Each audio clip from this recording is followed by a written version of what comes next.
ಈ ಕಾರ್ಯಕ್ರಮದ ಪ್ರಾಯೋಜಕರು ಜೈನ್ ಇರಿಗೇಷನ್ ಸಿಸ್ಟಮ್ಸ್ ಲಿಮಿಟೆಡ್, ಜಾಗತಿಕ ತುಂತುರು ಮತ್ತು ಹನಿ ನೀರಾವರಿ ಉಪಕರಣಗಳ ಉತ್ಪಾದಕರು, ಬೇಸಾಯ ತಂತ್ರಜ್ಞಾನ ನಿರೂಪಕರು ಹಾಗೂ ರೋಗರಹಿತ ಟಿಶ್ಯೂ ಕಲ್ಚರ್ ಗಿಡಗಳು, ಕ್ಯಾಡ್ಬರೀಸ್, ಕೋಕೋ ಬೆಳೆಸಿ ಅಧಿಕ ಆದಾಯ ಗಳಿಸಿ, ಹಾಗೂ ಸ್ಟಿಲ್ ಇಂಡಿಯಾ, ಸ್ಟಿಲ್ ಉಪಕರಣಗಳು ತನ್ನಿ ಪರಿವರ್ತನೆ.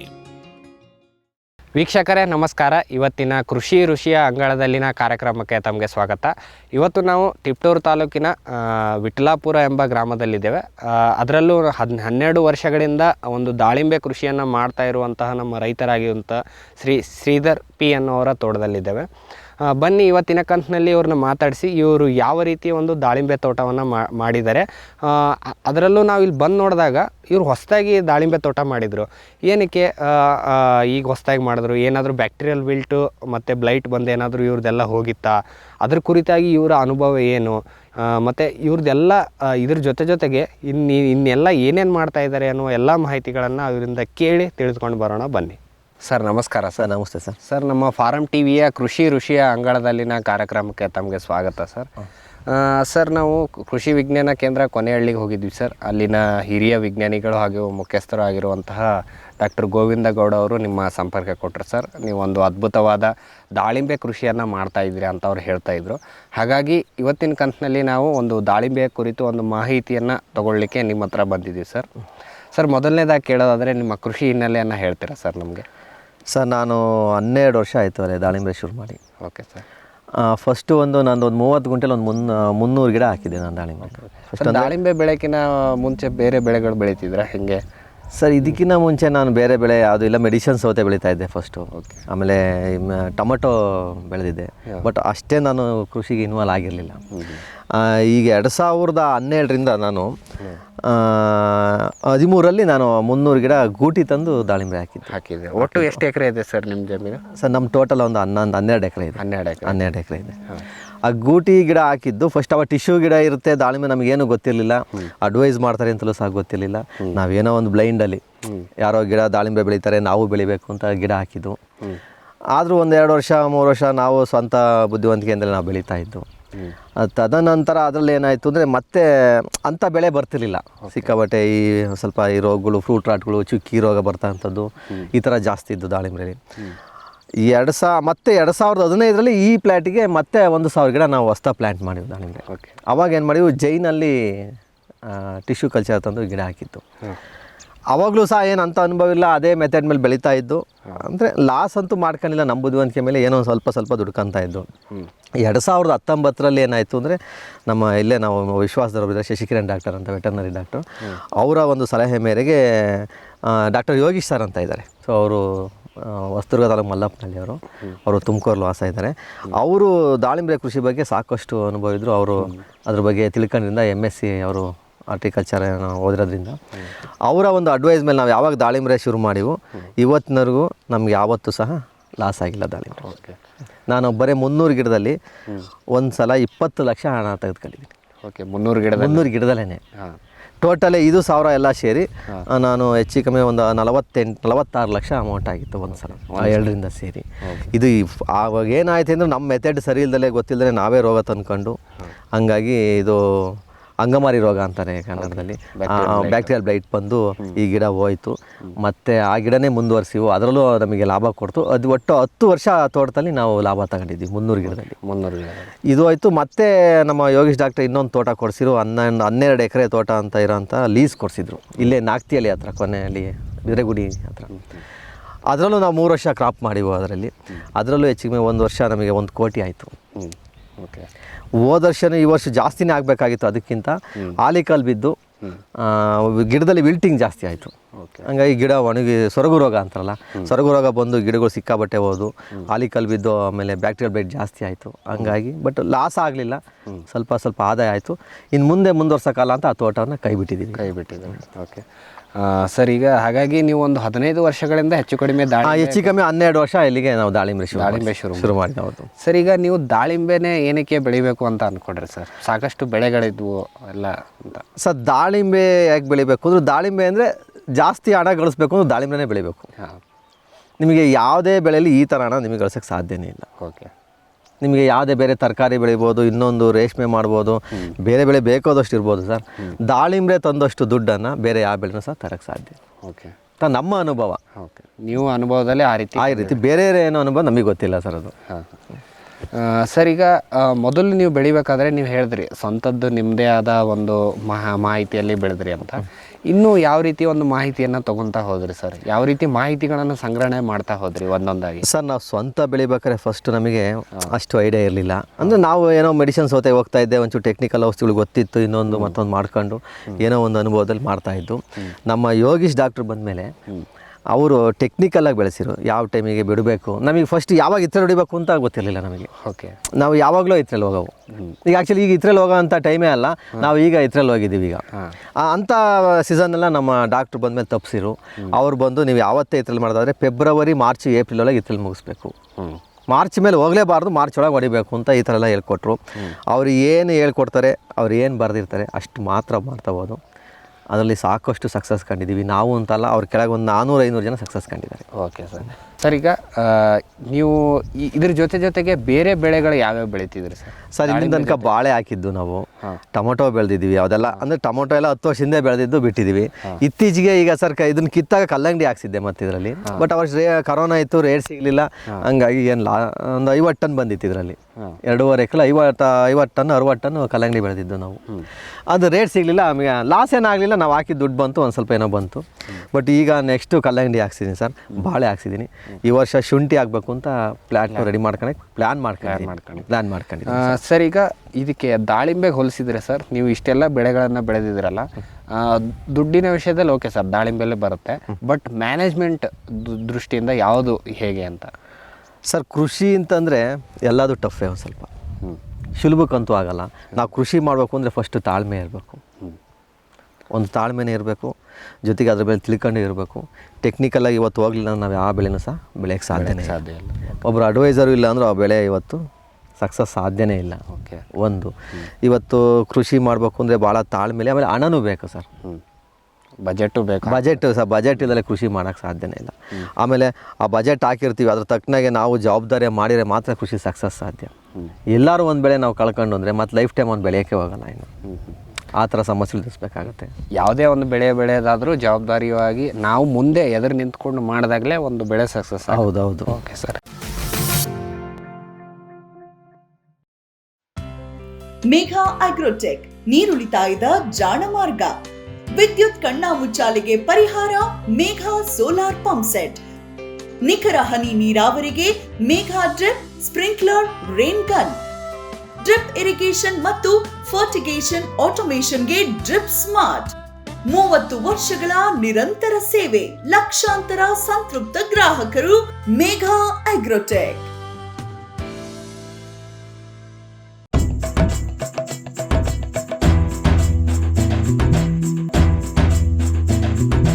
ಕೃಷಿ ಪ್ರಗತಿ ಸಾಕಾರವಾಯಿತು,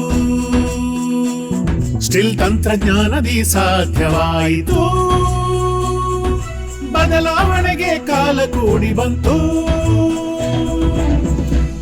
ಸ್ಟಿಲ್ ಉಪಕರಣಗಳು ತನ್ನಿ ಪರಿವರ್ತನೆ.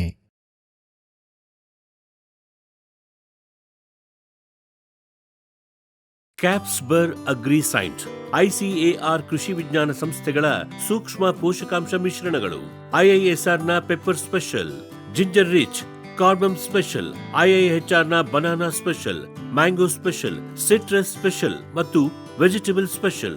ಪೊಟ್ಯಾಶ್ ಪೂರೈಕೆಗೆ NRCPಯ ಸೋನಾರ್, ರೋಗ ನಿಯಂತ್ರಣಕ್ಕೆ UHS ಟ್ರೈಕೋ ಕವಚ್, ಉತ್ತಮ ಗುಣಮಟ್ಟದ ಸೀಬೆ ಬೆಳೆಗೆ ಗ್ವಾವಾ ಸ್ಪೆಷಲ್. 10 ವರ್ಷಗಳಿಂದ ರೈತರ ಸೇವೆಯಲ್ಲಿ ಕ್ಯಾಪ್ಸ್ಬರ್ಡ್. ಜೈನ್ ಇರಿಗೇಷನ್ ಸಿಸ್ಟಮ್ಸ್ ಲಿಮಿಟೆಡ್, ಭಾರತದ ಹನಿ ನೀರಾವರಿ ತಂತ್ರಜ್ಞಾನದ ಪ್ರಥಮ ಪ್ರವರ್ತಕ, ಜಗತ್ತಿನ ಅತಿ ದೊಡ್ಡ ಸ್ಪ್ರಿಂಕ್ಲರ್ಸ್ ಉತ್ಪಾದಕ ಕಂಪನಿ. ಸಂರಕ್ಷಿತ ಕೃಷಿಯಲ್ಲಿ ಹಸಿರು ಮನೆಗಾಗಿ ಮಿಸ್ಟರ್, ಫಾಗರ್, ಫ್ಯಾನ್ ಮತ್ತು ಪ್ಯಾಡ್ ಹಾಗೂ ನೆರಳು ಮನೆ, ಸ್ವಯಂ ಚಾಲಿತ ನೀರಾವರಿ ವ್ಯವಸ್ಥೆ ಮತ್ತು ರಸಾವರಿ ತಂತ್ರಜ್ಞಾನ. ಕೃಷಿಯಲ್ಲಿ ನೀರಿನ ಸಮರ್ಪಕ ಬಳಕೆ ಹಾಗೂ ಉಳಿತಾಯಕ್ಕೆ ಮತ್ತೊಂದು ಹೆಸರು ಜೈನ್. ಫ್ಯೂಚರ್ ಬಯೋಟೆಕ್, ಸಾವಯವ ಕೃಷಿಯ ವೇಗವರ್ಧಕ. ಪೋಷಕಾಂಶ ಪೂರೈಕೆಗೆ NPK ಕಲ್ಚರ್, ವ್ಯಾಮ್, PSP ಮತ್ತು KMB. ಜೈವಿಕ ರೋಗ ಕೀಟ ನಿಯಂತ್ರಣಕ್ಕೆ ಟ್ರೈಕೋಡರ್ಮಾ, ಸೂಡೋಮೊನಾಸ್. ಸಾವಯವ ಗೊಬ್ಬರ ಉತ್ಪಾದನೆಗೆ ಕಾಂಪೋಸ್ಟ್ ಕಲ್ಚರ್. ಹೂವು ಕಾಯಿ ಉದುರುವ ಸಮಸ್ಯೆಗೆ ಕಾಮಧೇನು ಮತ್ತು ಸತ್ವ.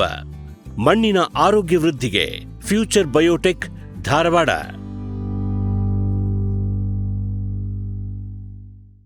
ಭೂಮಿದೀಪ ಸಾರಜನಕ, ರಂಜಕ ಒದಗಿಸುವ ಸೂಕ್ಷ್ಮಾಣುಜೀವಿ ಮಿಶ್ರಿತ ಸಮೃದ್ಧ ಸಾವಯವ ಎರೆಗೊಬ್ಬರ. ಕಾಳು ಮೆಣಸಿಗೆ ಟ್ರೈಕೋಡರ್ಮಾ ಸಂವರ್ಧಿತ ವಿಶೇಷ ಎರೆಗೊಬ್ಬರ. ಕುದುರೆ, ಹೇಸರಗತ್ತೆ, ಲದ್ದಿಯ ಅಧಿಕ ಪೌಷ್ಟಿಕಾಂಶದ ಅಶ್ವಸಾರ ಎರೆಗೊಬ್ಬರ. ಎನ್ಪಿಕೆ, ಲಘು ಮತ್ತು ಸೂಕ್ಷ್ಮ ಪೋಷಕಾಂಶಗಳು, ಸಸ್ಯ ಪ್ರಚೋದಕಗಳು ಹಾಗೂ ಹಾರ್ಮೋನುಗಳ ಆಗರ ಭೂಮಿದೀಪ ಎರೆಗೊಬ್ಬರ.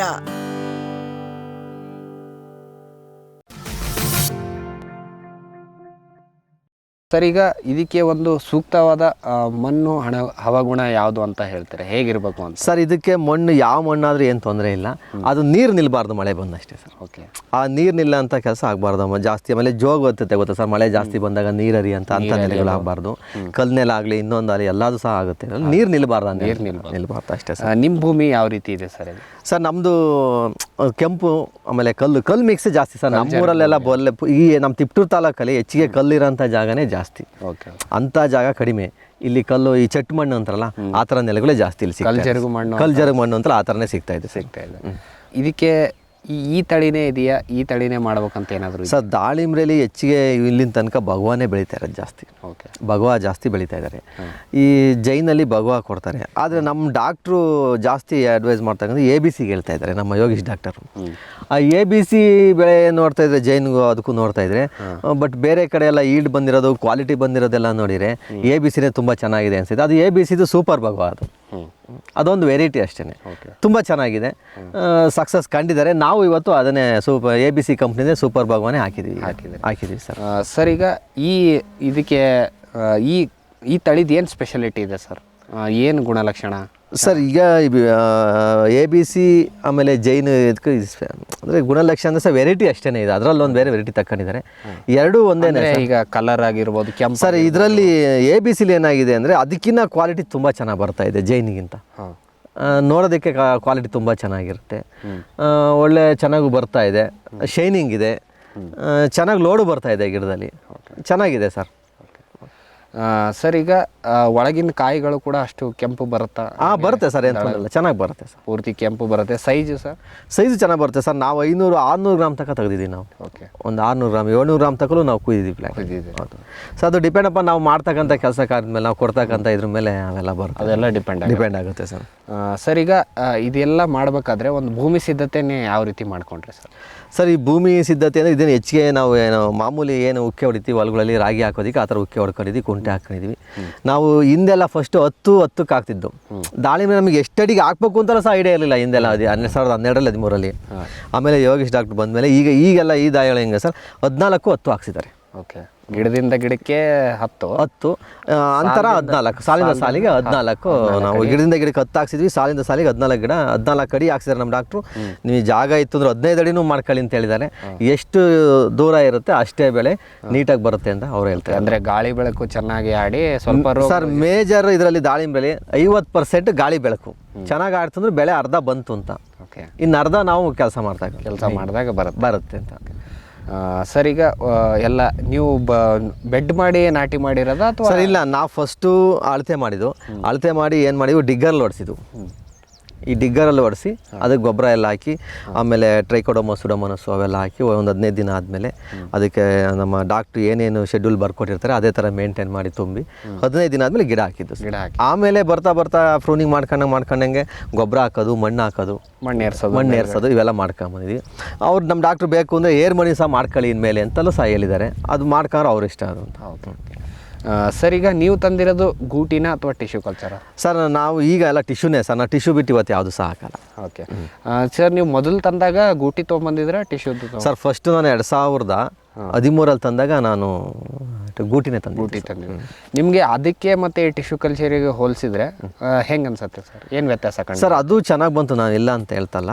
ಆದರೆ ಅದಕ್ಕೆ ಹೋಲಿಸ್ಕೊಂಡ್ರೆ ಟಿಶ್ಯೂನೇ ಇವತ್ತು ಬೆಸ್ಟ್ ಅನಿಸುತ್ತೆ. ಯಾಕೆಂದರೆ ಇದರಲ್ಲಿ ಯಾವುದೂ ಡಿಸೀಸ್ ಇರಲ್ಲ ಫಸ್ಟ್ ಬಂದಾಗ, ಯಾವ ರೋಗಗಳಿರಲ್ಲ. ಹಂಗಾಗಿ ತುಂಬ ಚೆನ್ನಾಗೇ ಬರುತ್ತೆ. ಓಕೆ. ಸರ್ ಇದಕ್ಕೆ ನೀವು ನೀರಿನ ನಿರ್ವಹಣೆ ಏನು ಮಾಡ್ಕೊಂಡಿದ್ದೀರಿ? ಸರ್ ಹಿಂದೆಲ್ಲ ಏನು ಮಾಡೋದು, ಇದು ಮೇಯ್ನ್ ದಾಳಿಂಬ್ರೆ ಸರ್. ಫಸ್ಟು ದಾಳಿಂಬ್ರೆ ಗಿಡ ಒಂದು ಸೊರಗು ರೋಗ ಬರೋದಕ್ಕಾಗಲಿ, ಬ್ಲೈಟ್ ಬರೋದಕ್ಕಾಗಲಿ, ಇನ್ನೊಂದು ಮತ್ತೊಂದು ಕಾಲಿ ನೀರು ಮ್ಯಾನೇಜ್ಮೆಂಟ್ ಸರಿ ಆಗಲಿಲ್ಲ ಅಂದರೆ ಅಲ್ಲೇ ಅರ್ಧ ರೋಗ ತಂದ್ಕೊಂತೀವಿ ನಾವು. ಸೊ ಈಗ ಸಲ ಎಲ್ಲ ಏನು ಮಾಡಿದ್ದೀವಿ ಅಂದರೆ ಎಲ್ಲ ನಾವೀಗ ಡ್ರಿಪ್ಪರ್ಗಳು ಹಾಕಿದ್ದೀವಿ. ನಾವೀಗೆಲ್ಲ ನೆಟಾಫಿಮ್ ಡ್ರಿಪ್ ವೈರ್ಗಳು, ಲ್ಯಾಟ್ರಲ್ಗಳು, ಆಮೇಲೆ ಡ್ರಿಪ್ಪರ್ಗಳು ಸಹ ಇಷ್ಟು ನೀರು ಬಿಡಬೇಕು ಅಂದ್ರೆ ಅಷ್ಟೇ ಲೀಟ್ರ್ ನೀರನ್ನು ಹೋಗೋಂಥ ಕೆಲಸಗಳು ನಾವು ಮಾಡ್ಕೊಂಡಿದ್ದೀವಿ. ಈಗ ನಾವು ಯಥೇಚ್ಛ ಹೆಂಗೆ ಬೇಕಂಗೆ ಮೈಕ್ರೋ ಟ್ಯೂಬ್ಗಳು ಹಾಕಿ ನೀರು ಬಿಡೋಕ್ಕೆ ಹೋಗೋದಿಲ್ಲ. ಈಗ ಒಂದು ಗಿಡಕ್ಕೆ 20 ಲೀಟ್ರ್ ನೀರು ಬೇಕಂದ್ರೆ ಅವತ್ತು ಅಷ್ಟೇ ಬಿಡ್ತೀವಿ. ಓಕೆ. ಈಗ ನೀರು ಜಾಸ್ತಿ ಎಷ್ಟು ಗಂಟೆ ಬಿಡ್ತೀರಾ ಸರ್? ಯಾವಾಗ ಮುಖ್ಯವಾಗಿ ನೀರು ಬಿಡೋದು ಸರ್? ಆಗ ಈ ಟೈಮ್ ಫೆಬ್ರವರಿಯಲ್ಲಿ ನಾವು ಇತ್ರಲ್ಲಿ ಹೋದು ಅಂದರೆ ಸ್ಟಾರ್ಟಿಂಗು ಒಂದು ಇತ್ರಲ್ಲಿ ಆದ್ಮೇಲೆ ಗೊಬ್ಬರ ಎಲ್ಲ ಲೋಡ್ ಮಾಡಿದ್ಮೇಲೆ ಒಂದು 50 ಲೀಟ್ರ್ ಬಿಡಬೇಕಾಗುತ್ತೆ ಸ್ಟಾರ್ಟಿಂಗ್. ಓಕೆ. ಅತ್ಲಾಗ ಒಂದು 12 ದಿನ ನೀರು ಬಿಡೋಂಗಿಲ್ಲ. ಓಕೆ. ಆಮೇಲೆ ತದನಂತರ ನಾವು ನೋಡ್ಕೊಂಡು ಒಂದು 20-30 ಲೀಟ್ರ್ ಈ ಥರ ಬಿಟ್ಕೊಂಡು ಹೋಗ್ಬೇಕಾಗತ್ತೆ. ಮಳೆಗಾಲ ಚೆನ್ನಾಗಿ ಆಗ್ತಿತ್ತು ಅಂದ್ರೆ ನೀರೇ ಕೇಳೋದಿಲ್ಲ. ರೆಸ್ಟಿಂಗ್ ಪೀರಿಯಡಲ್ಲಿ ನೀರೇನು ಬೇಡ, ಅದು ಕಂಪ್ಲೀಟ್ ಸ್ಟಾಪ್ ಮಾಡಿರ್ತೀವಿ. ಮುಂದೆ ನಾವು ಏನು ಮಾಡ್ತೀವಿ ಸರ್? ರೆಸ್ಟಿಂಗ್ ಪೀರಿಯಡಲ್ಲಿ ಅಂದರೆ ಸ್ವಲ್ಪ ಗಿಡ ಬೆಳೆಸೋ ತನಕ ನೀರು ಕೊಡ್ತಾ ಇರ್ತೀವಿ. ಹಾಗಾಗಿ ಆಮೇಲೆ ಗೊಬ್ಬರಗಳು ಕೊಡ್ತಾ ಇರೋದು, ಔಷಧಿಗಳು ಸ್ಪ್ರೇ ಆಗ್ತಾ ಇರುತ್ತೆ. ನಾವು ರೆಸ್ಟಿಗೆ ಬಿಡ್ತೀವಲ್ಲ, ಆ ಫೀಲ್ಡಲ್ಲಿ ನಾವು ಟ್ರಂಚ್ ಹೊಡೆದು ಬಿಡಿಸ್ತೀವಿ. ಅವಾಗ ನೀರನ್ನೇ ಕೊಡೋಂಗಿಲ್ಲ ಸರ್ ನಾವು ದಾಳಿಂಬೆಗೆ. 1-2 ತಿಂಗಳು ನೀರನ್ನೇ ಕೊಡೋಂಗಿಲ್ಲ, ಹಂಗೆ ಡ್ರೈ ಬಿಡೋದು. ಮತ್ತು ಫ್ರೂನಿಂಗ್ ಮಾಡೋದು, ಅಲ್ಲಿಂದ ಅಷ್ಟೇ ನೀರು ಶುರು ಮಾಡ್ಕೊಳ್ಳೋದು. ಸರ್ ಇದರಲ್ಲಿ ದಾಳಿಂಬೆಯಲ್ಲಿ ಕಳೆಗಳ ನಿರ್ವಹಣೆ ಯಾವ ರೀತಿ ಮಾಡ್ತೀರಾ ಸರ್? ಈ ಕಳೆಗಳೇನು ಮಾಡ್ತೀವಿ, ಮಧ್ಯೆ ಈಗ 14 ಕಡಿದು ಬಂದಮೇಲೆ ನಮ್ಮ ಡಾಕ್ಟ್ರ್ ಹೇಳಿದ್ಮೇಲೆ ಈಗೆಲ್ಲ ಮಧ್ಯೆ ಎಲ್ಲ ನಾವು ಕುಂಟೆ ಹಾಯಿಸ್ಕೊತೀವಿ. ಬುಡದಲ್ಲಿ ಇರ್ತಕ್ಕಂಥ ಸದ್ಯಕ್ಕೆ ಇಳಿಸ್ಕೊತಾ ಇದ್ದೀವಿ. ಆಮೇಲೆ ವೀಡ್ ಕಟರ್ಗಳನ್ನ ಹೊಡ್ಕೊತಾ ಇದ್ದೀವಿ. ತೀರಾ ಹೊಡೆಯೋಕ್ಕಾಗದೆ ಅಂತ ಪರಿಸ್ಥಿತಿಯಲ್ಲಿ ಕಳೆನಾಶಕನೂ ಸಹ ಹೊಡೆದಿದ್ದೀವಿ. ಹೊಡಿಬಾರ್ದು, ನಮ್ಮ ಡಾಕ್ಟ್ರು ಹೊಡೆಯೋಕೆ ಹೇಳೋದಿಲ್ಲ, ಎಂದು ಹೊಡಿಬೇಡ್ರಿ ಅಂತ ಹೇಳ್ತಾರೆ. ಅವ್ರಿಗೆ ಹೇಳ್ದಂಗೆ ನಾವು ಹೊಡ್ಕೊಂಡಿದ್ದೀವಿ. Okay sir. ಏಕೆಂದರೆ ಅನಿವಾರ್ಯ ಪರಿಸ್ಥಿತಿ ಲೇಬರ್ ಸಿಗಲ್ಲ. ಇವತ್ತು ತುಂಬ ಕಷ್ಟ ಆಗ್ತಾಯಿದೆ, ಮಾಡಲೇಬೇಕು. ಅನಿವಾರ್ಯ ಲೇಬರ್ ಸಿಕ್ಕಿರಲ್ಲ, ಹುಲ್ಲು ಜಾಸ್ತಿ ಬೆಳೆದಿರುತ್ತೆ, ಮಳೆನೂ ಬರ್ತಾ ಇರುತ್ತೆ, ಕಂಟ್ರೋಲ್ ಮಾಡೋಕ್ಕಾಗಲ್ಲ. ನಮ್ಮ ಡಾಕ್ಟ್ರು ಹೊಡಿಬೇಡ್ರಿ ಅಂತ ಬೈತಾರೆ, ಅದು ನಮಗೆ ಟೈಮ್ ಇರಲ್ಲ. ಏಕೆಂದರೆ ಇಷ್ಟೊಂದು ದೊಡ್ಡ ಪ್ಲಾಟ್ಗಳಾದಾಗ ಕೆಲಸ ಮಾಡೋಕ್ಕಾಗಲ್ಲ. ಅವಾಗ ಏನು ಮಾಡ್ತೀವಿ, ಅನಿವಾರ್ಯ ಪರಿಸ್ಥಿತಿ ನಾವು ಕಳೆನಾಶಕ ಹೋಗಲೇಬೇಕಾಗುತ್ತೆ. ಹೋಗ್ತಾಯಿದ್ವಿ, ಬಟ್ ಅವ್ರಿಗೆ ಹೇಳೋಕ್ಕೆ ಹೋಗಲ್ಲ. ಬಂದಾಗ ಬೈತಾರೆ, ಏನು ಕೊಡಿದ್ರಿ ಏನು ಎತ್ತ ಅಂತ. ಏನು ಮಾಡೋಕ್ಕಲ್ಲ, ಪರಿಸ್ಥಿತಿ ಇವತ್ತು ಹಂಗಿದೆ. Okay sir. ಸರ್ ಈಗ ಇದಕ್ಕೆ ಮುಖ್ಯವಾಗಿ ಅಂತ ಬಂದಾಗ ನಾವು ಯಾವ ಸೀಸನಲ್ಲಿ ಕಾಯಿಗಳನ್ನು ತೆಗಿತೀವಿ, ಯಾವ ಇದರಲ್ಲಿ ಹೂಗಳನ್ನು ಯಾವ ರೀತಿ ಬಿಟ್ಕೊಳ್ಳೋದು, ಒಂದು ಸ್ಟ್ರೆಸ್ ಮೇಂಟೈನ್ ಮಾಡೋದು ಭಾಳ ಮುಖ್ಯ ಸರ್ ಇದಕ್ಕೆ. ಹೌದು. ನೀವು ಯಾವ ಸೀಸನಲ್ಲಿ ಬಿಟ್ಕೊಂಡ್ರೆ ಒಳ್ಳೆಯದು, ಅದು ಹೇಗೆ ಸರ್? ಆ ಸ್ಟ್ರೆಸ್ ಪೀರಿಯಡ್ನ ಹೇಗೆ ಮೇಂಟೈನ್ ಮಾಡಿ ಸರ್? ನಮ್ಮ ಯೋಗೀಶ್ ಡಾಕ್ಟರ್ ಅಡ್ವೈಸರ್ ಪ್ರಕಾರ ನಾವು ಯಾವತ್ತೇ ಹೋದರೂ ಈ ಕಡೂರು, ಅರಸೀಕೆರೆ, ತಿಪ್ಟೂರು, ಈ ಚಿಕ್ಕಬಳ್ಳಾಪುರ ಈ ಏರಿಯಾದಲ್ಲೆಲ್ಲ, ತುಮಕೂರು ಹತ್ರ ನಾವು ಯಾವತ್ತೇ ಹೋದರೂ ಫೆಬ್ರವರಿ, ಮಾರ್ಚ್, ಏಪ್ರಿಲ್ ಒಳಗೇ ಇದ್ರಲ್ಲಿ ಹೋಗ್ಬೇಕು ಅಂತ ಹೇಳ್ತಾರೆ. ಓಕೆ. ಅದೇ ಕರೆಕ್ಟ್ ಸೀಸನ್ ನಮ್ಮ ಕಡೆ. ಬೇರೆ ಕಡೆ ಟೈಮ್ ಆ ವೆದರಿಗೆ ತಕ್ಕನಾಗಿ ಸೀಸನ್ಗಳು ಇರ್ತವೆ. ನಮ್ಮ ಕಡೆ ಮಾತ್ರ ಫೆಬ್ರವರಿ, ಮಾರ್ಚ್, ಜನವರಿಯಿಂದ ಹಿಡಿದು ಏಪ್ರಿಲ್ ಒಳಗೆ ಇದ್ರಲ್ಲಿ ಹೋಗ್ಬೇಕು ಅಂತ ಹೇಳ್ತಾರೆ. ಸರ್ ಈಗ ನಿಮ್ಮದು ಕ್ರಾಪ್ ಈಗ ಆಗಸ್ಟ್ ಸೆಪ್ಟೆಂಬರಲ್ಲಿ ಈಗ ಬಂತು ಸರ್? ನಮ್ದು ಬಂತು ಸೆಪ್ಟೆಂಬರಲ್ಲಿ, ಅಕ್ಟೋಬರ್ ಕಟಿಂಗ್ ಆಯಿತು. ನಮ್ದು ಕಟಿಂಗ್ ಆಯಿತು. ಅದಾದಮೇಲೆ ಏನು ಮಾಡ್ತೀರಾ ಸರ್? ಕಟಿಂಗ್ ಆದಮೇಲೆ ಅಲ್ಲಿಂದ ಏನು ಮಾಡ್ತಾ ಸರ್? ಸೆಪ್ಟೆಂಬರ್, ಅಕ್ಟೋಬರ್ ಎಂಡಲ್ಲಿ ಕಟಿಂಗ್ ಆಯಿತು ಅಂದರೆ ನವಂಬರಲ್ಲಿ ಏನು ಮಾಡ್ತಾರೆ, ನಮಗೆ ಕೆಲವೊಂದು ಡ್ರೈ ಗೊಬ್ಬರಗಳನ್ನ ಹಾಕಿಸ್ತಾರೆ. ಗಿಡ ನೋಡ್ತಾರೆ ಅವತ್ತಿನ ಪೊಸಿಷನ್ ಗಿಡಗಳು ಹೇಗಿರ್ತವೆ ಅಂತ. ಇಲ್ಲ ಅಂದರೆ ಈ ಕೆಲವರು ಸೋಲಬಲ್ ವಾಟರ್ ಜ್ಯೂಸ್ ಇರ್ತಾವಲ್ಲ, ಫರ್ಟಿಲೈಸರ್ಗಳು, ಅವನ್ನ ಜ್ಯೂಸ್ ಕೊಡಿಸ್ತಾರೆ. ಅವು ಕೊಡಿಸಿ ಆಮೇಲೆ ಕೆಲವು ಮೈಕ್ರೋನ್ಯೂಟ್ರೆಂಟ್ ಹೊಡಿಸಿ ಮಾಮೂಲಿ ಸ್ಪ್ರೇ ಮಾಡಿಸ್ತಾ ಹೋಗ್ತಾರೆ. ವಾಟರ್ ಶೂಟ್ ಎಲ್ಲ ಇದೆ, ಅವೆಲ್ಲ ಕಟ್ ಮಾಡ್ಸೋಕೆ ಹೇಳ್ತಾರೆ, ಅವು ಕಟ್ ಮಾಡಿಸ್ಕೊಂತೀವಿ. ಮಾಮೂಲಿ ಸ್ಪ್ರೇ 15 ದಿವಸಕ್ಕೊಂದು ಇದ್ದೇ ಇರುತ್ತೆ ಸರ್. ಅವಾಗಲೂ ಸಹ ಇದ್ದೇ ಇರುತ್ತೆ. ಅವಾಗ ಏನು ಮಾಡ್ತೀವಿ, ನವಂಬರ್, ಡಿಸೆಂಬರ್ ಎಂಡು, ಜನವರಿ 15 ತಕ್ಕಲು ಒಂದು ಸ್ವಲ್ಪ ನೀರು ಹಾಯ್ಸೋಕೆ ಹೇಳ್ತಾರೆ. ಜನವರಿ 15ಕ್ಕೆ ಕಳೆದ್ಮೇಲೆ ಅವ್ರು ಯಾವತ್ತೂ ಹೇಳ್ತಾರೆ ನೀವು ಟ್ರಂಚ್ ಹೊಡೀರಿ ಅಂತ ಹೇಳ್ತಾರೆ. ಎರಡು ಸೈಡು ನಾವು ನೀರು ಹೋಗ್ತಾ ಇರುತ್ತಲ್ಲ, ಅಲ್ಲಿ ಒಂದು ಸ್ವಲ್ಪ ಉದ್ದ 3-4 ಅಡಿ ಉದ್ದಕ್ಕೆ ಹಿಂಗೆ ಅಗಲ ಒಂದು 1/2 ಅಡಿ 3/4 ಅಡಿ ಲೆಕ್ಕ ಟ್ರಂಚ್ ಹೊಡಿಸ್ತಾರೆ. ಅಲ್ಲಿಂದ ಹತ್ತಲಾಗಿ 1.5 ತಿಂಗಳು 2 ತಿಂಗಳು ಸ್ವಲ್ಪ ಗಿಡ ಡ್ರೈ ಆಗೋ ತನಕ ಏನು ಯಾವ ಸ್ಪ್ರೇನೂ ಇಲ್ಲ, ಏನೂ ಇಲ್ಲ, ಎಲೆ ಓದೋ ತನಕ ಇದು ಮಾಡ್ತಾರೆ. ಮತ್ತೆ ಏನು ಮಾಡ್ತಾರೆ, ಬಂದಾಗೆಲ್ಲ ಬರ್ಕೊಡ್ತಾರೆ ನಮಗೆ ಇತ್ರೇಲು ಅದು ಇದು ಎಲ್ಲ. ಸೊ ನಾವು ಯಾವ ಡೇಟಿಗೆ ಇತ್ರಲ್ಲಿ ಬರ್ದಿರ್ತಾರೆ ಆ ಡೇಟಿಗೆ ಇತ್ರಲ್ಲಿ ಹೋಗ್ತೀವಿ, ಫ್ರೂನಿಂಗ್ ಮಾಡ್ಕೊಂಡು ಇತ್ರಲ್ಲಿ ಹೋಗ್ತೀವಿ. ಸೊ ಆ ಟ್ರಂಚ್ ಏನು ನೋಡ್ಸಿರ್ತೀವಿ ಅಲ್ಲಿಗೆ ಕೊಟ್ಟಿಗೆ ಗೊಬ್ಬರ ಒಂದು, ಆಮೇಲೆ ಮೇಮ್ ಫರ್ಟಿಲೈಸರ್ಸ್ ಏನಿರ್ತಾವೆಲ್ಲ ಬರೆದಿರ್ತಾರೆ, ಅವೆಲ್ಲ ಲೋಡ್ ಮಾಡಿ ನೀರು ಶುರು ಮಾಡ್ಕೊಂತೀವಿ. Okay sir. ಈಗ ನೀವು ಪ್ರೂನಿಂಗ್ ಮಾಡೋಕ್ಕೆ ಬರ್ತಾರಲ್ಲ ಸರ್, ಈಗ ಚಾಟ್ನಿ ಮಾಡೋದು ಇತ್ರಲ್ಲಿ ಹೊಡೆಯೋಕ್ಕಿಂತ ಮುಂಚೆ ನೀವು ಪ್ರೂನಿಂಗ್ ಮಾಡೋದು ಸರ್? ನಮ್ಮದು ಗಿಡ ಬರ್ತಲ್ಲ ಡಾಕ್ಟ್ರು, ಡ್ರೈ ಆಗಿದೆ ಇದು ಮಾಡ್ಸಪ್ಪ ಅಂತ ಹೇಳಿದಾಗ ನಮಗೂ ಗೊತ್ತಾಗುತ್ತೆ ಡ್ರೈ ಆಗಿದೆ ಏನು ಅಂತ. ಅವಾಗ ಅವ್ರನ್ನ ಚಾಟ್ನಿ ಮಾಡೋಕ್ಕೆ ಕರೆಸ್ತೀವಿ. ಅವಾಗ ಚಾಟ್ನಿ ಮಾಡಿಸಿ ಆಮೇಲೆ ಬೋರ್ಡೋ ಹೊಡಿಸ್ತಾರೆ ಫಸ್ಟ್. ಓಕೆ. ಎಲ್ಲ ಚಾಟ್ನಿ ಹಾಕ್ದಂಗೆ ಒಂದ್ಸಲ ಬೋರ್ಡೋ ಸ್ಪ್ರೇ ಮಾಡಿಸ್ತಾರೆ. ಬೋರ್ಡೋ ಸ್ಪ್ರೇ ಆದ 4-5 ದಿವಸಕ್ಕೆ ಇತ್ರಲ್ಲಿ ಹೊಡಿಸ್ತಾರೆ. ಓಕೆ. ಸರಿ ಸರಿ. ಈಗಷ್ಟೇ ಒಂದು ನೀವು ಫೆಬ್ರವರಿ ಮಾರ್ಚ್ ಒಳಗಡೆ ಇದೆಲ್ಲ ಮಾಡಿ, ಮಾರ್ಚ್ ಎಂಡ್ ಒಳಗೆ ಮಾಡ್ಕೊಂಡ್ರೆ ತುಂಬ ಒಳ್ಳೇದು ಅಂತ ನಮ್ಮ ಡಾಕ್ಟರ್. ಅಂದರೆ ಅದು ಒಳ್ಳೆ ವಸಂತ ಕಾಲ ಟೈಮು, ತುಂಬ ಚೆನ್ನಾಗಿ ಹೂ ಬರ್ತವೆ, ಚೆನ್ನಾಗಿ ಸೆಟ್ ಆಗ್ತವೆ ಅಂತ. ಆಮೇಲೆ ಮಳೆಗಾಲ ಸ್ಟಾರ್ಟ್ ಆಗುತ್ತೆ, ಚೆನ್ನಾಗೂ ಸೈಜು ಬರ್ತವೆ, ಕ್ವಾಲಿಟಿನೂ ಚೆನ್ನಾಗಿರುತ್ತೆ ಅಂತ ಅವರ ಒಂದು ಇದು. ಸರ್, ಈಗ ಇದಕ್ಕೆ ಗೊಬ್ಬರಗಳ ನಿರ್ವಹಣೆ ಈಗ ಈ ಸ್ಟ್ರೆಸ್ ಹೇಳಿದ್ರಲ್ಲ ಸರ್, ಗೊಬ್ಬರಗಳ ನಿರ್ವಹಣೆ ಯಾವ ರೀತಿ ಮಾಡ್ತೀರಾ, ಏನೇನು ಗೊಬ್ಬರಗಳನ್ನು ಕೊಡ್ತಾ ಹೋಗ್ತೀರಾ? ಸರ್, ಫಸ್ಟು ನಮಗೆ ಇತ್ರೇಲು ಹೊಡೆದಾದ್ಮೇಲೆ SSP ಹೇಳ್ತಾರೆ. SSP 20-20-0-13 CN, zinc, boron, magnesium, ಇವೆಲ್ಲ ಫ್ಲೂಡಾನು, ಕೊಟ್ಟಿಗೆ ಗೊಬ್ಬರ ಇವೆಲ್ಲ ಹಾಕ್ಸ್ತಾರೆ. ಅದು ಫಸ್ಟ್ ಅಪ್ಲಿಕೇಶನ್ ಆಯಿತು. ಅದಾದಮೇಲೆ ನಮಗೆ ಒಂದು ತಿಂಗಳು ಚಿಗುರು 4 ಎಲೆ ನಿಲ್ತನಕ ನೋಡ್ಕೊಂತ ಹೇಳ್ತಾರೆ. ಅದಾದಮೇಲೆ ನೆಕ್ಸ್ಟ್ 50-34, 12-61 ಈ ಥರ ಜ್ಯೂಸ್ ಕೊಡಿಸ್ತಾ ಹೋಗ್ತಾರೆ ಗಿಡಗಳಿಗೆಲ್ಲ ತೋಯಿಸೋದು. ಅವಾಗ ಅದಾದಮೇಲೆ ನಂತರ ಸರ್ ಏನು ಮಾಡ್ತಾರೆ, ಚೆನ್ನಾಗೆಲ್ಲ ಒಂದು 100 ಗೋಲಿ ಎಲ್ಲ ಆದಮೇಲೆ, ಹೂವೆಲ್ಲ ಸ್ಟಾಪ್ ಆದಮೇಲೆ ಮತ್ತೆ ಡ್ರೈ ಹಾಕ್ಸ್ತಾರೆ. CN 20-20, potash, zinc, boron, schoenite, potassium schoenite, CN ಎಲ್ಲ ಗೊಬ್ಬರ ಕೊಡಿಸ್ತಾ ಹೋಗ್ತಾರೆ. ಗಿಡ ನೋಡಿ 2 ಸಲ ಡ್ರೈ ಕೊಡಿಸ್ತಾರೆ ಮತ್ತೆ. ಓಕೆ, ಈ ಗೊಬ್ಬರಗಳು ಹಾಕೋದು ಒಂದು 15 ದಿನ ಇಂಟರ್ವಲ್ಲ ಹೆಂಗೆ ಸರ್? ತಿಂಗಳಿಗೆ ಒಂದ್ಸಲ ಹಾಕೋದು? ಇಲ್ಲ ಸರ್, ಈ ಫಸ್ಟು ಇದ್ರಲ್ಲಿ ಹೊಡೆದು ಗೊಬ್ಬರ ತುಂಬಿದ್ಮೇಲೆ ಲೋಡ್ ಮಾಡಿದ್ಮೇಲೆ ಅತ್ಲಾಗ 2.5 ತಿಂಗಳು 3 ತಿಂಗಳು ಏನಿರಲ್ಲ, ಮಾಮೂಲಿ ಈ ಥರನೇ ತೋಯಿಸೋದ್ರಲ್ಲಿ ಮಾಡ್ತಾ ಇರ್ತೀವಿ. ಅಂದರೆ ಗಿಡ ಬುಡಕ್ಕೆ ನೀರಲ್ಲಿ ಕೊಡಿಸ್ತಾ ಇರ್ತಾರೆ. ಅದಾದ ನಂತರ ನಾವು ಚೆನ್ನಾಗೆಲ್ಲ ಸೆಟ್ ಆಗುತ್ತಲ್ಲ ಹೂವೆಲ್ಲ, ಅವಾಗೆಲ್ಲ ಸೆಟ್ ಆದಮೇಲೆ ಅವಾಗ 2 ಸಲ ಹಾಕ್ತಾರೆ ಸರ್. ತಿಂಗಳಿಗೆ ಒಂದ್ಸಲ ಹಾಕ್ತಾರೆ. ಇಷ್ಟೊತ್ತು ನೀವೇನು ಹೇಳಿದ್ರಿ ಅದನ್ನು ತಿಂಗಳಿಗೆ ಒಂದ್ಸಲ ಹಾಕಿಸ್ತಾರೆ. 2 ಟೈಮ್ ಹಾಕ್ತಾರೆ ಒಂದು ಗಿಡಕ್ಕೆ. ಹಂಗೂ ಸೈಜ್ ಬರಲಿಲ್ಲ, ಲೋಡ್ ಜಾಸ್ತಿ ಇತ್ತು, ಇನ್ನೂ 1 ಟೈಮ್ ಹಾಕಿಸ್ತಾರೆ. ಮಾಮೂಲಿ ಮತ್ತೆ ಜ್ಯೂಸ್ಗಳು ಕೊಡ್ಸೋಕೆ ಶುರು ಮಾಡ್ತಾರೆ.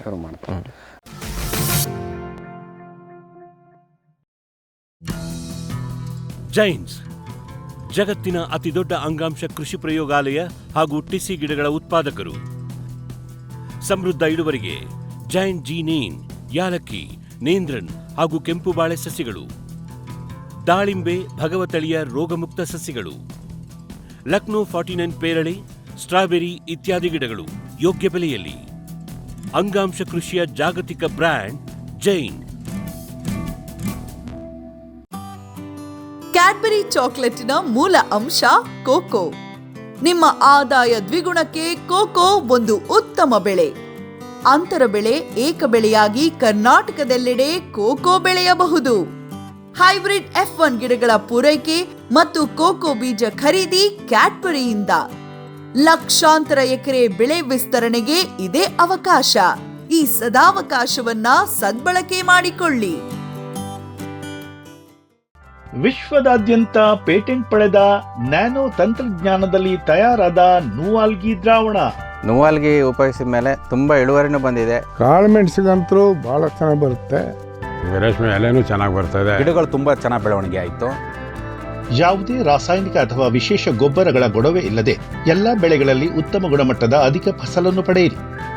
ಯಾವಾಗಲೂ ನನ್ನ ಇರೋವರೆಗೂ ನೂವಾಲ್ಗಿ ಅಂತ ಬಿಟ್ಟು ಬಾಳಲ್ಲ ಅಂತ ಒಂದು ಭರವಸೆ ಕೊಡ್ತೀನಿ. ಗ್ರೀನ್ ಪ್ಲಾಸ್ಟ್ ISI ಪ್ರಮಾಣೀಕೃತ ಪರಿಶುದ್ಧ HDPE ಜಿಯೋ ಮೆಂಬ್ರೇನ್ ಪಾಂಡ್ ಲೈನರ್ಗಳು.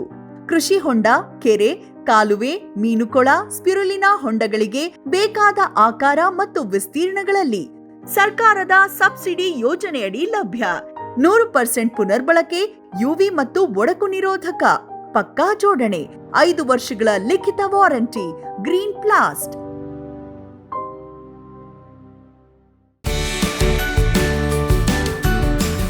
ಎಲ್ಸಾಲ್ ತಂದಿದೆ ಜಾಗತಿಕ ಗುಣಮಟ್ಟದ ನಿಖರ ನೀರಾವರಿ ಮತ್ತು ಫರ್ಟಿಗೇಷನ್ ಆಟೋಮೇಷನ್ ತಂತ್ರಜ್ಞಾನ. ಕೃಷಿ ಕಾರ್ಮಿಕರ ಕೊರತೆ, ದುಬಾರಿ ಕೂಲಿ ಮತ್ತು ಅನಿಯಮಿತ ವಿದ್ಯುತ್ ಪೂರೈಕೆಗೆ ಪರಿಹಾರ. ನಮ್ಮ 12 ವರ್ಷಗಳ ನಂಬಿಕಾರ್ಹ ಉಪಕರಣಗಳಿಂದ ಇದೀಗ ಕೃಷಿ ನೀರಾವರಿ ನಿಮ್ಮ ಬೆರಳ ತುದಿಯಲ್ಲಿ. ಎಲ್ಸಾಲ್.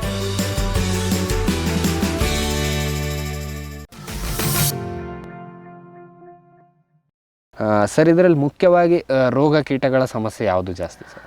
ಸರ್, ಇದಕ್ಕೆ ಟ್ರಿಪ್ಸು ಮೇಯ್ನು ಅಂತಕ್ಕಂಥದ್ದು ಹೂ ಬಂದಮೇಲೆ ಟ್ರಿಪ್ಸೇ ಮೇಯ್ನು ಸರ್. ಓಕೆ, ಸಣ್ಣದಾಗಿ ಹೂ ಬರೋಣ ಆವಾಗ ಟ್ರಿಪ್ಸು ಡ್ಯಾಮೇಜ್ ಜಾಸ್ತಿ ಇರುತ್ತೆ. ಅದು ಒಂದು, ಆಮೇಲೆ ಒಂದು ಮೈಡ್ಸು, ಇವು 2 ಕಡೆ ಗಮನ ಕೊಡ್ಬೇಕಾಗುತ್ತೆ. ಬೋರವ್ರದ್ದೇನು ಸಮಸ್ಯೆ ಅಷ್ಟು ಅನ್ಸಲ್ಲ. ಮೇಜರಿಗೆ ಟ್ರಿಪ್ಸೇ ಮೇಯ್ನು. ಮೇಯ್ನು ಅದು ಯಾಕೆಂದ್ರೆ ಅದು ಶೇಪ್ ಹಾಳು ಮಾಡೋದೇ ಅದು. ಸ್ಪೆಷಲಿ ಆ ಹೂ ಒಂದು ಸಣ್ಣ ಸೈಜ್ ಇದೆಲ್ಲ ಅವಾಗ್ನಿಂದಲೂ ಸರ್ ಅದು ಗೋಲಿ ಆಗತಕ್ಕಲ್ಲ ಒಂದು ಸ್ವಲ್ಪ ಯಾವಾಗಲೂ ಟ್ರಿಪ್ಸೇ ಮೇಜರ್. ಟ್ರಿಪ್ಸ್ ಅದಕ್ಕೇನು ಸ್ಪ್ರೇ ಕೊಡ್ತೀರಾ ಸರ್? ಸರ್ ಈಗ ಅದಕ್ಕೆಲ್ಲ ಸ್ಪೈನೋಸಾಯ್ಡ್ ಎಲ್ಲ ಬರೆಸ್ತಾರೆ ಫಸ್ಟು, ಆಮೇಲೆ ಅಸಿಫಿಟ್ ಹೊಡಿಸ್ತಾರೆ ಅಲ್ಲೇ, ಆಮೇಲೆ ಇಮಿಡಾಗೋಲ್ಡು ಇವು ಬರ್ತಾವಲ್ಲ ಸರ್, ಇಮಿಡಾಕ್ಲೋಪ್ರಿಡ್ಗಳು ಅವೆಲ್ಲ ಸ್ಪ್ರೇ ಮಾಡಿಸ್ತಾ ಇರ್ತಾರೆ. ರೋಗರು ಅದಕ್ಕೆ ತಕ್ಕ ಬಂದು ಒಂದೇ ಔಷಧಿ ಬರೆಯಲ್ಲ, ಒಂದು ವಾರಕ್ಕೆ ಚೇಂಜ್ ಆಗ್ತಾ ಇರುತ್ತೆ. ವಾರಕ್ಕೆ ನೀವು ಕಾಂಬಿನೇಷನ್ ಮೇಜರೇ ಟ್ರಿಪ್ಸ್ದೇ ನಮಗೆ ಕಾಟ ಒಂದು ಫಸ್ಟು. ಅದ್ರ ತಕ್ಕಂಗೆ ನೀವು ಕಾಂಬಿನೇಷನ್ ಅಲ್ಲಿ ವಾರ ಸ್ಪ್ರೇ ಮಾಡ್ತಾ ಹೋಗ್ತೀರಾ. ಅಲ್ಲಿ ಪ್ರತಿಯೊಂದು ಸ್ಪ್ರೇನಲ್ಲೂ ಒಂದು ಫಂಗಿಸೈಡ್ ಇದ್ದೇ ಇರುತ್ತೆ. ಒಂದು ಫಂಗಿಸೈಡ್, ಒಂದು ಇನ್ಸೆಕ್ಟಿಸೈಡ್ ಇದ್ದೇ ಇರುತ್ತೆ ಸರ್. ಬ್ಯಾಕ್ಟೀರಿಯಾ ವಿಲ್ಟ್, ಬ್ಯಾಕ್ಟೀರಿಯಾ ಬ್ಲೈಡ್ ಸಲುವಾಗಿ ಅವೆಲ್ಲ ಏನಿಲ್ಲ ಸರ್, ಏನಾದರೂ ಅದು ಬ್ಯಾಕ್ಟೀರಿಯಾ ಸೈಡ್ ಏನು ಮಾಡಿಸಲ್ಲ ಸರ್. ಮಳೆ ಬರುತ್ತಲ್ಲ ಆ ಟೈಮ್ ಅಂದರೆ ಫಸ್ಟೇ ಒಂದ್ಸಲ ಇದು ಕೇಸೈಕ್ಲಿನ್ ಅಂತ ಬರುತ್ತಲ್ಲ, ಅದನ್ನು ಫಸ್ಟ್ ಒಂದು ಸ್ಪ್ರೇ ಹೊಡಿಸ್ತಾರೆ. ಅದು ಬಿಟ್ಟರೆ ಮಧ್ಯೆ ಹೊಡ್ಸೋಕೆ ಹೋಗಲ್ಲ. ಮಳೆ ಬಂದು ಆ ಥರ ಏನಾದ್ರು ಕಾಣಿಸ್ಕೊಂಡ್ರು ಮಾತ್ರ ಮತ್ತೆ ಸ್ಪ್ರೇಗಳು ಮಾಡಿಸ್ತಾರೆ ಅಷ್ಟೇ. ಅದು ಬಂದರೆ ಸ್ಪ್ರೇ ಏನೋ ಕಂಡೀಷನ್ ಇದ್ದರೆ ಮಾತ್ರ ಬ್ಯಾಕ್ಟೀರಿಯೋಸೈಡ್ ಸ್ಪ್ರೇಗಳಿಗೆ ಹೋಗ್ತಾರೆ. Okay sir. ಸರ್ ಈಗ ಇದು ಈ ತ್ರಿಪ್ಸು ಇದೆಲ್ಲ ಆಯಿತು ಸರ್ ಮೇಜರಾಗಿ. ಇನ್ನು ಕಟಾವು ಮಾಡೋ ಟೈಮಲ್ಲಿ ಹಣ್ಣು ಬಂದಾಗ ಅಲ್ಲೇನಾದರೂ ತೊಂದರೆಗಳು ಬರ್ತಾವೆ ಆ ರೋಗ ಕೀಟಗಳು? ಸರ್ ನೀವು ಫಂಗಿಸೈಡು ನಮ್ಮ ಡಾಕ್ಟ್ರ್ ಏನು ಬರ್ಕೊಡ್ತಾರೆ ಆ ಶೆಡ್ಯೂಲ್ ಹೋಗಲಿಲ್ಲ ಅಂದರೆ ಮಧ್ಯೆ ಯಾವಾಗಲಾರು ರೋಗಗಳು ಬಂತು ಅಂದರೆ ಮತ್ತೆ ದಾಳಿಂಬೆ ಮುಗೀತಲ್ಲ ಸರ್. ಒಂದ್ಸಲ ರೋಗ ಬಂದರೆ ಈಗ ಯಾವುದೋ ಆಂಥ್ರಾಕ್ನೋಸ್ ಬರ್ಬೋದು, ಆಮೇಲೆ ಈ ಕೊಳೆ ರೋಗ ಅಂತ ಬರುತ್ತೆ, ಕೊಳ್ದು ಬೀಳೋಂಥದ್ದು. ಅವರು ಹೇಳಿದ್ದು ಮಾಡಲಿಲ್ಲ ಅಂದರೆ ಏನಾರು ಒಂದು ಮಧ್ಯೆ ಬಂತಂದ್ರೆ ಹೋಯ್ತಲ್ಲ, ಎಲ್ಲ ಹಾಳಾಗೋದಂಗಲ್ವ. ಅಲ್ಲಿ ತನಕ ನೀವು ಖರ್ಚು ಮಾಡಿದ್ದ ಅಲ್ಲಿ ಇನ್ನೊಂದು ಟೈಮ್ ಎಲ್ಲ ವೇಸ್ಟ್ ಅಲ್ಲ. ಹಂಗಾಗಿ ಅವ್ರು ಏನು ಶೆಡ್ಯೂಲ್ ಮಾಡ್ತಾರೆ ಅದರಂತೆ ಹೋದರೆ ಯಾವ ರೋಗನೂ ಬರೋಲ್ಲ, ಏನೂ ಬರೋದಿಲ್ಲ, ನಾವು ಬೆಳೆ ತೆಗಿಬೋದು. Okay sir. ಸರ್ ಈಗ ಸರಿ ಸರ್, ಈಗ ನೀವು ಫಸ್ಟ್ ಟೈಮು ಈಗ ಒಂದು ಬೆಳೆ ನಾಟಿ ಮಾಡಿದಾಗ ಮೊದಲನೇದು ಬೆಳೆ ಎಷ್ಟು ವರ್ಷಕ್ಕೆ ತೆಗೆದ್ರಿ, ಎಷ್ಟು ತಿಂಗಳಿಗೆ ತೆಗೆದ್ರಿ? ಸರ್ ನಮ್ಮ ಡಾಕ್ಟ್ರ್ ಹೇಳಿಸೋದು ಅವರು ಫಸ್ಟ್ ಜನವರಿಲಿ, ಒಂದು ಉದಾಹರಣೆ ಹೇಳ್ತೀನಿ, ಜನವರಿಲಿ ನೀವೇನಾದ್ರು ಗಿಡ ಹಾಕ್ಸಿರೆ ಮುಂದಿನ ವರ್ಷ ಜನವರಿ ಕಳೆದು ಫೆಬ್ರವರಿ ಮಾರ್ಚ್ ಅವ್ರು ಇತ್ತಲ್ಲಿ ಮಾಡಿಸೇ ಬಿಡ್ತಾರೆ. ಓಕೆ, 13 ತಿಂಗಳು ಇತ್ತರಲ್ಲಿ, 14 ತಿಂಗಳು ಇತ್ತರಲ್ಲಿ 14 ತಿಂಗಳಿಂದನೇ ಕ್ರಾಪಿಂಗ್ ಶುರು ಮಾಡ್ತಾರೆ. ಅಲ್ಲಿಗೆ 6 ತಿಂಗಳು 20-21 ತಿಂಗಳಿಗೆ ನಮಗೆ ಹೆಚ್ಚು ಕಡಿಮೆ ಹೊಸ ಕ್ರಾಪ್ ಬರುತ್ತೆ. ಮೊದಲನೇ ಬೆಳೆ ಬಂದೇ ಬರುತ್ತೆ ಸರ್. Okay sir. ಈಗ ನೀವು ಹೇಳಿದ್ರಿ ಮೇನ್ ಸೀಸನ್ನು ಆಗಸ್ಟ್ ಸೆಪ್ಟೆಂಬರಲ್ಲಿ ನೀವು ತೊಗೊತೀರಾ ಅಂತ ಹೇಳಿ. ಹೌದು. ಸರಿ, ಇದ್ರ ಮಾರುಕಟ್ಟೆ ಹೇಗೆ? ದಲ್ಲಾಳಿಗಳು ಇಲ್ಲೇ ಬರ್ತಾರಾ, ಜೀರೋ ಕಟಿಂಗ್ ಮಾಡಿಸ್ತೀರಾ, ಹೆಂಗೆ ಸರ್? ದಾಳಿಂಬ್ರೆಗೆ ಒಳ್ಳೆ ಮಾರ್ಕೆಟ್ ಇರೋದ್ರಿಂದ ಇಲ್ಲೇ ಹುಡ್ಕೊಂಬರ್ತಾರೆ. ಇವತ್ತು ದಾಳಿಂಬ್ರೆ ನಾವು ಎಲ್ಲೂ ಹೋಗಿ ಕೊಡಬೇಕು, ದಾಳಿಂಬ್ರೆ ತಗೊಂಡಷ್ಟು ಯಾವ ಹಣ್ಣು ತಗೊಲ್ಲ ಅಂತ ಅಂದ್ಕೊಂಡಿದ್ದೀವಿ ಸರ್. ಯಾಕೆಂದರೆ ಇಲ್ಲೇ ಹುಡ್ಕೊಂಬಂದು ಒಬ್ಬರಲ್ಲ ಬರ್ತಲೇ ಇರ್ತಾರೆ ದಾಳಿಂಬ್ರೆ ತಾಣಕ್ಕೆ. ಸೊ ಈಗ ಏನು ಮಾಡ್ತಾರೆ, ಫಸ್ಟೆಲ್ಲ ನಾವು ಯಾವುದೋ ರೇಟ್ಗೆ ಮತ್ತೊಂದು ರೇಟ್ಗೆಲ್ಲ ಕೊಡ್ಸೋವು, ನಮಗೆ ಗೊತ್ತಿರಲಿಲ್ಲ ಯಾವ ವ್ಯಾಪಾರ ಮಾಡಬೇಕು ಏನು ಎತ್ತ ಅಂತ. ಆಮೇಲೆ ನಮ್ಮ ಯೋಗೇಶ್ ಡಾಕ್ಟ್ರು ಬಂದಮೇಲೆ ಅವರು ಒಳ್ಳೆ ನರೇಶ್ ಅಂತ ಇದ್ದಾರೆ, ಯಾರೋ ಒಬ್ಬರು ಮಹಾರಾಷ್ಟ್ರದವರು, ಅವ್ರನ್ನ ಕರೆಸಿ ಒಳ್ಳೆ ರೇಟ್ ಕೊಡಿಸಿರು. ಈ ವರ್ಷ ಎಲ್ಲ 180-200ಕ್ಕೆಲ್ಲ ವ್ಯಾಪಾರ ಮಾಡಿಸಿದ್ದಾರೆ. ಓಕೆ, ಕೆಜಿಗೆ ಕ್ವಾಲಿಟಿ ಮೇಲೆ, ಸೈಜ್ ಮೇಲೆ, 150 ಗ್ರಾಮ್ ಮೇಲೆ, 100 ಗ್ರಾಮ್ ಮೇಲೆ ತಗೊಂತಾರೆ. ಇದ್ರ ಮೇಲೆ ನಿಮ್ಮ ಕೆಜಿಗೆ 150ರಿಂದ 200 ರೂಪಾಯಿ ವ್ಯಾಪಾರ ಆಗಿದೆ. ಆಗಿದೆ. Okay sir. ಈಗ ಇಳುವರಿ ದೃಷ್ಟಿಯಿಂದ ಸರ್, ಒಂದು ಗಿಡಕ್ಕೆ ನೀವು ಎಷ್ಟು ತೆಗಿತೀರಾ ಸರ್?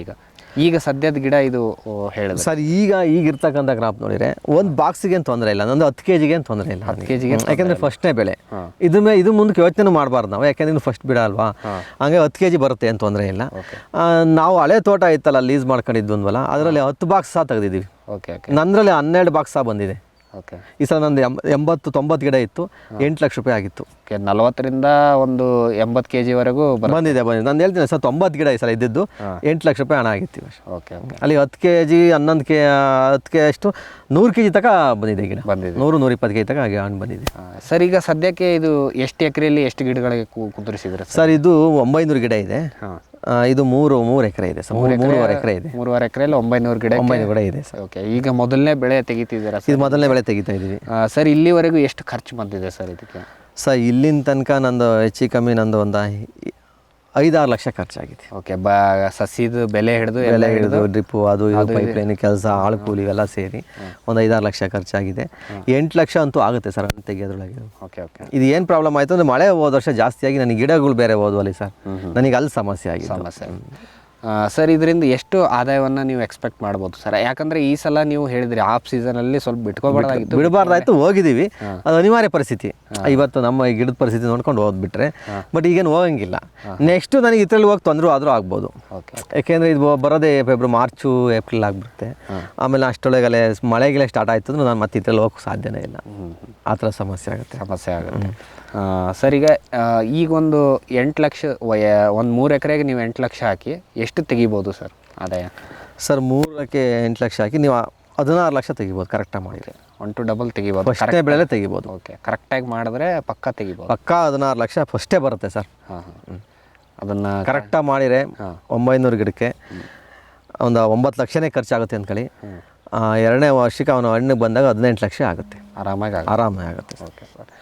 ಸರ್, ನಮಗೆ ಎಷ್ಟೊತ್ತು ನೀವು ಈ ಒಂದು ದಾಳಿಂಬೆಯ ಕುರಿತು ಯಾವ ರೀತಿ ಇದರಲ್ಲಿ ಒಂದು ಬೇಸಾಯ ಕ್ರಮಗಳನ್ನು ಮಾಡಬೇಕು, ಯಾವ ರೀತಿ ಇದರಲ್ಲಿ ಚೆನ್ನಾಗಿ ಮಾಡಿದ್ರೆ ಯಾವ ರೀತಿ ಒಂದು ಲಾಭವನ್ನು ತೆಗಿಬಹುದು ಅನ್ನೋದ್ರ ಬಗ್ಗೆ ಸಾಕಷ್ಟು ಮಾಹಿತಿಗಳನ್ನು ನಮ್ಮ ರೈತರಿಗೆ ನೀಡಿದ್ರಿ ಸರ್.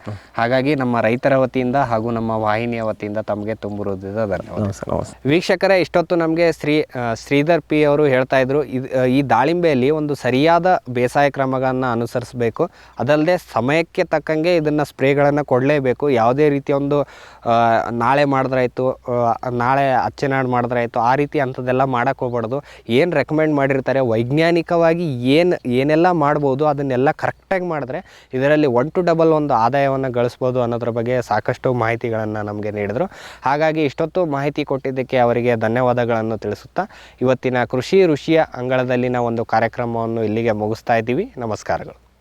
ಈ ಕಾರ್ಯಕ್ರಮದ ಪ್ರಾಯೋಜಕರು ಜೈನ್ ಇರಿಗೇಷನ್ ಸಿಸ್ಟಮ್ಸ್ ಲಿಮಿಟೆಡ್, ಜಾಗತಿಕ ತುಂತುರು ಮತ್ತು ಹನಿ ನೀರಾವರಿ ಉಪಕರಣಗಳ ಉತ್ಪಾದಕರು, ಬೇಸಾಯ ತಂತ್ರಜ್ಞಾನ ನಿರೂಪಕರು ಹಾಗೂ ರೋಗರಹಿತ ಟಿಶ್ಯೂ ಕಲ್ಚರ್ ಗಿಡಗಳು, ಕ್ಯಾಡ್ಬರೀಸ್, ಕೋಕೋ ಬೆಳೆಸಿ ಅಧಿಕ ಆದಾಯ ಗಳಿಸಿ, ಹಾಗೂ ಸ್ಟಿಲ್ ಇಂಡಿಯಾ, ಸ್ಟಿಲ್ ಉಪಕರಣಗಳು ತನ್ನಿ ಪರಿವರ್ತನೆ.